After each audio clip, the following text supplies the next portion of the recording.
Μένοντα στο σχόλιο σου. Καλησπέρα σας, καλησπέρα στον κόσμο σε σελίδας μας παρακολουθούν, στα παιδιά στο Control, σε σένα φυσικά. Το σχόλιο μου αυτή την εβδομάδα, για να σε εκπλήξω λίγο, δεν έχει να κάνει με τα διεθνή, γιατί θεωρώ ότι για την περίοδο τώρα αυτών των 2 εβδομάδων από δικής μου πλευράς τα έχω καλύψει και για ένα χρονικό διάστημα το οποίο έπεται, όπως αν θυμάται ο κόσμος που μας παρακολουθεί καλά και για το Ιράν και για την Τουρκία. Οπότε θέλω να εστιάσω σήμερα στο εσωτερικό της χώρας, για τα κόμματα που θα οδηγηθούν στην κούρσα των επόμενων εκλογών. Γιατί είναι ένα θέμα το οποίο είναι σοβαρό και για την εικόνα της Ελλάδας στα διεθνή.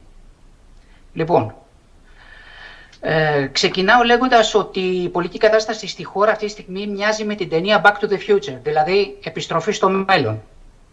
Καθώς βλέπουμε πρόσωπα όπως ο Αντώνης Σαμάρας και ο Αλέξης Τσίπρας να επιστρέφουν στον εκλογικό αγώνα. Αυτά τα πρόσωπα λοιπόν που κυριάρχησαν. Ο Τσίπρας ανακοίνωσε το κόμμα, ο κύριος Σαμαράς αναμένεται, λένε οι πληροφορίες. Ναι, αλλά θεωρώ ότι είναι βέβαιο. Ναι. Έτσι όπως έχει κατάσταση και θα εξηγήσω και γιατί. Γι' αυτό ήθελα να καταλήξω κάπου. Βλέπουμε λοιπόν ότι τα πρόσωπα που κυριάρχησαν την περασμένη δεκαετία επιστρέφουν στο προσκήνιο, δημιουργώντας μια αίσθηση ενός πολιτικού ντεζαβού. Αν το καλοσκεφτούμε τώρα αυτό, η επιστροφή στο παρελθόν δεν είναι τυχαία και δείχνει μερικά πολύ συγκεκριμένα πράγματα για την τρέχουσα κατάσταση στη χώρα. Το πρώτο και κυριότερο για μένα είναι η κρίση του πολιτικού προσωπικού. Η επιστροφή των παλιών δείχνει ότι τα κόμματα δυσκολεύονται πολύ να γεννήσουν νέα ηγετικά στελέχη. Είναι πασιφανές. Και βάζω σαν παράδειγμα το καινούργιο κόμμα της κυρίας Καριστιανού, το οποίο εν τη γενέση του δεν έδειξε την εικόνα που πρεσβεύει η ίδια. Βέβαια χρειάζεται σμίλευμα. Δεν είναι ακόμα η αρχή. Αλλά θα πρέπει να είναι πάρα πολύ προσεκτική στους ανθρώπους που βγάζουν μπροστά να επικοινωνήσουν με τον κόσμο. Η πρώτη εικόνα δεν ήταν καθόλου καλή. Γι' αυτό και λέω ότι δυσκολεύονται να γεννήσουν νέα ηγετικά στελέχη. Που να έχουν όμως το εκτόπισμα των παλιών. Όχι απλά να είναι νέα. Όταν το πολιτικό σύστημα λοιπόν πιέζεται, τείνει να επιστρέφει σε δοκιμασμένες και αναγνωρίσιμες λύσεις. Κάτι το οποίο δεν είναι για την προσωπική μου άποψη ευίωνο.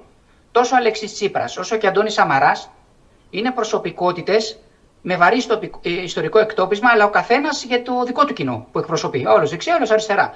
Που νιώθουν ότι ο πολιτικός τους κύκλος δεν έκλεισε οριστικά και ο καθένας εμφανίζεται πάλι για δικούς του ιδεολογικούς και στρατηγικούς λόγους, αλλά όχι για λόγους που έχουν να κάνουν με την ευμάρεια των πολιτών. Αυτό πρέπει να είναι ξεκάθαρο στους πολίτες που θα πάνε να ψηφίσουν. Προηγούνται οι δικοί τους στρατηγικοί και ιδεολογικοί ορίζοντες. Λοιπόν, η Ελλάδα μοιάζει να εγκλωβίζεται μέσα σε αυτό το πρόβλημα σε ένα δικό της εσωτερικό κύκλο ανακύκλωσης προσώπων και παλαιών συγκρούσεων. Εδώ έχω το κλασικό παράδειγμα μεταξύ του λογοπαιγνίου που βγήκε για το καινούριο κόμμα του Αλέξη Τσίπρα, το Ελλάς.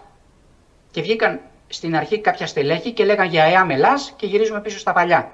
Είναι πάρα πολύ επικίνδυνο και εκτός από την παγίδα του Θουκυδίδη που έγινε της μόδας και την ξαναβγάλαμε στο προσκήνιο, θα πρέπει να δούμε τι είχε πει και στο τρίτο βιβλίο του Πελοποννησιακού πολέμου για τον εθνικό διχασμό, με άλλα λόγια. Φυσικά δεν είπε διχασμό, γιατί προς τα εκεί πάμε με αυτές τις ανοησίες που λένε περί διχασμού.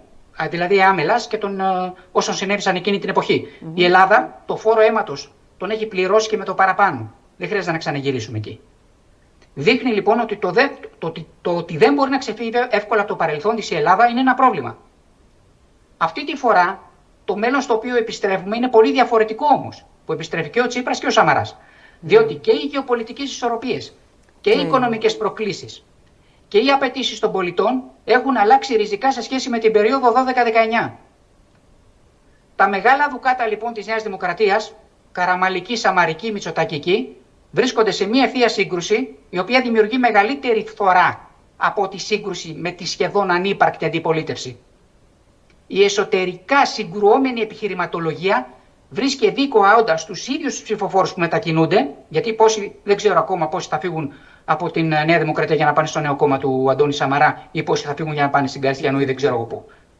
Δημιουργεί λοιπόν μια μεγάλη φθορά αυτό από τη δημιουργία αντιπολίτευση.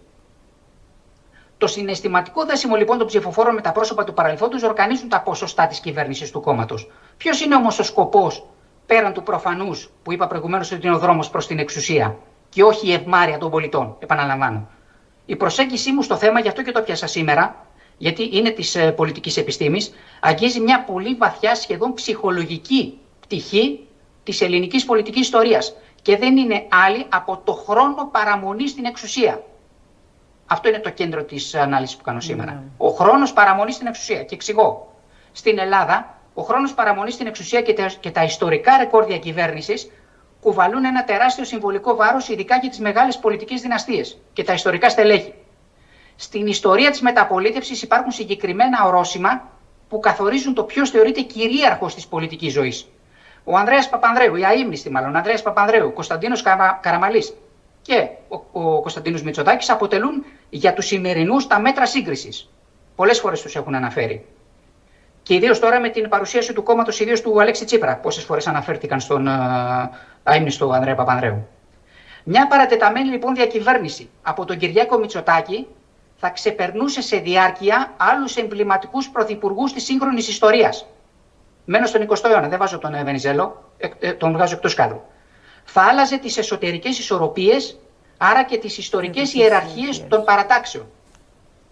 Η επιστροφή στο προσκήνιο των προσώπων αυτών με βαρύ ιστορικό εκτόπισμα, ξαναλέω, για τους δικούς του, για το δικό του κοινό όμως, γιατί άλλος μπορεί να μην το πιστεύει αυτό, η Τσίπρα δηλαδή Σαμαρά, αλλά και Κώστα Καραμαλή, δείχνει ότι το πολιτικό σύστημα έχει ισχυρά αντανακλαστικά αυτοσυντήρησης.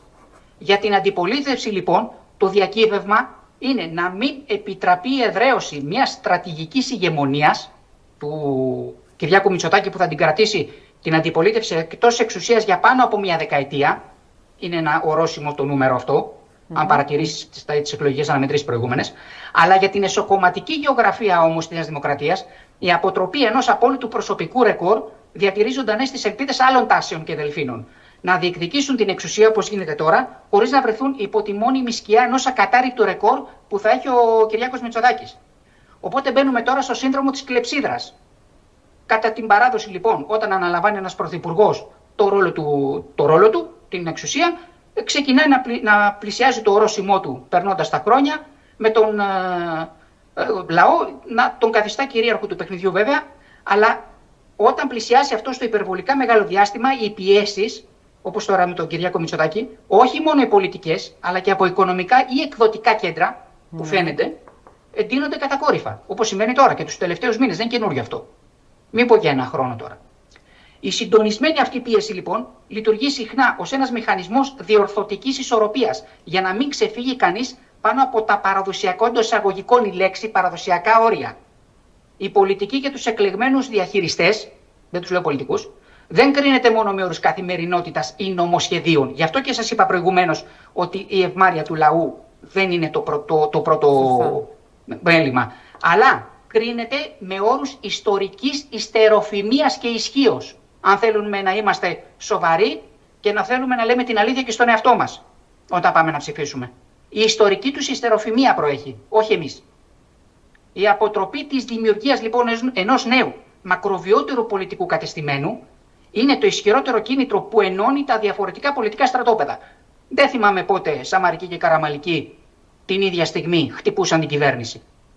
Πρώτη φορά το βλέπω.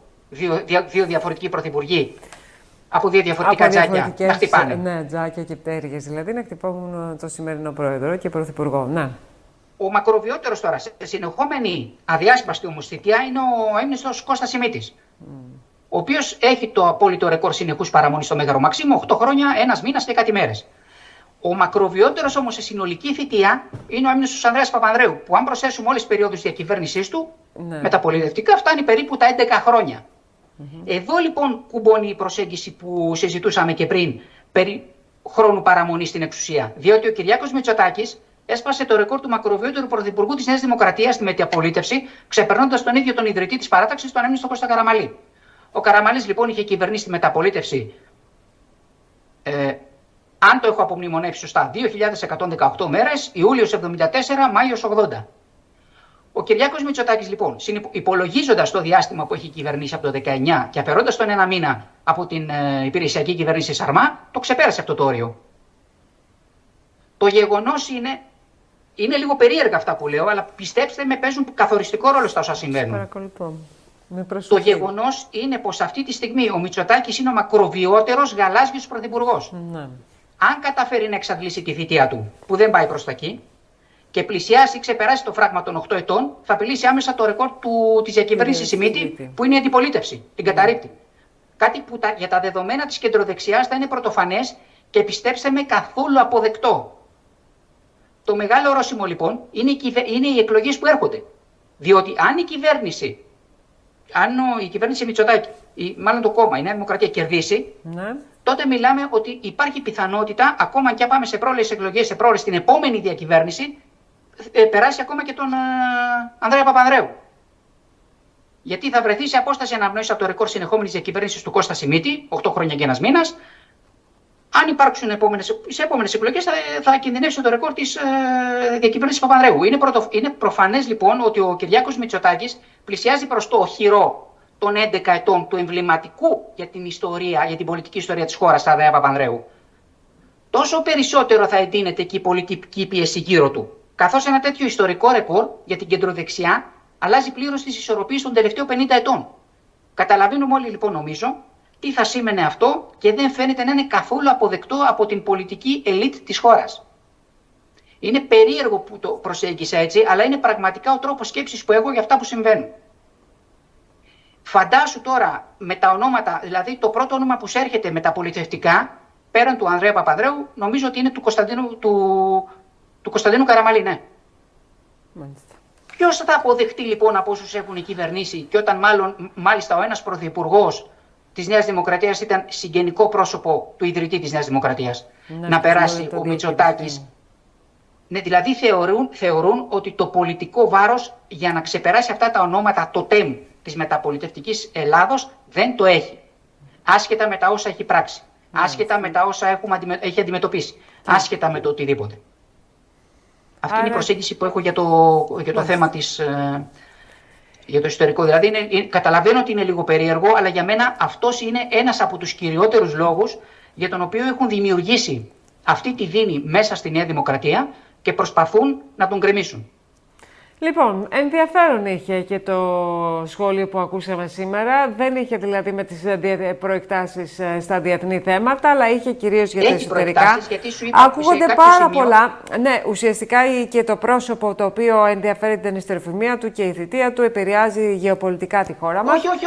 Όχι, περίμενε. Για το κίνδυνο διχασμού. Ναι. Αυτό ήθελα. Μετά ουσιαστικά μεταφέρεται στο εσωτερικό της κοινωνία μας και έχει να κάνει το πώς αντιλαμβάνεται την πραγματικότητα, την πολιτική επικαιρότητα και η διχαστική νοοτροπία που καλλιεργείται το τελευταίο διάστημα. Αυτή είναι αυξανόμενη όμως. Ναι, στην ουσία. Οπότε αντί να λέμε να μαθαίνουμε το Θουκυδίδη μέσα από άλλους, ενώ είναι δικός μας πρόγονος, καλό είναι να το μελετήσουμε. Να το μελετήσουμε για τα δικά μας. Ναι, γιατί δεδομένα. βγήκε τώρα η παγίδα του Θουκυδίδη και τράξαν όλοι τώρα να δουν τι είναι η παγίδα του Θουκυδίδη. Μου πει δεν είναι, μπορεί για ορισμένους να μην είναι η δουλειά του. Εντάξει, το δέχομαι. Για κάποιους όμως. Αλλά για το διχασμό όμως. Σωστά. Που είναι μια σοβαρή πληγή της Ελλάδας από αρχαιοτά των χρόνων. Τι γίνεται. Επίσης, σου είπα ότι είναι περίεργα τα πράγματα και στα διεθνή. Για ποιο λόγο? Διότι δεν γνωρίζουμε τι σύσταση θα έχει η επόμενη Βουλή. Καλά, σίγουρα, ναι. Και ποια θα είναι η κατεύθυνση που θα ακολουθήσουν, σαφώς. Μπράβο, γιατί αν η επόμενη Βουλή έχει μια σύσταση με το ότι έτσι όπως είναι σήμερα τα πράγματα, γι' αυτό είπα και για τις γεωπολιτικές ισορροπίες που είναι διαφορετικές από το 12-19. Αν έχουμε μια Βουλή της οποίας ένα κομμάτι της σύστασης λέει ότι τα θαλάσσια σύνορα δεν υπάρχουν, έχουμε σοβαρό πρόβλημα. Η θάλασσα δεν έχει σύνορα. Λοιπόν, Χρήστο, να σε ευχαριστήσω, να ευχηθώ ένα όμορφο Σαββατοκύριακο. Να είσαι καλά και ανανεώνουμε το ραντεβού μας για την επόμενη Παρασκευή.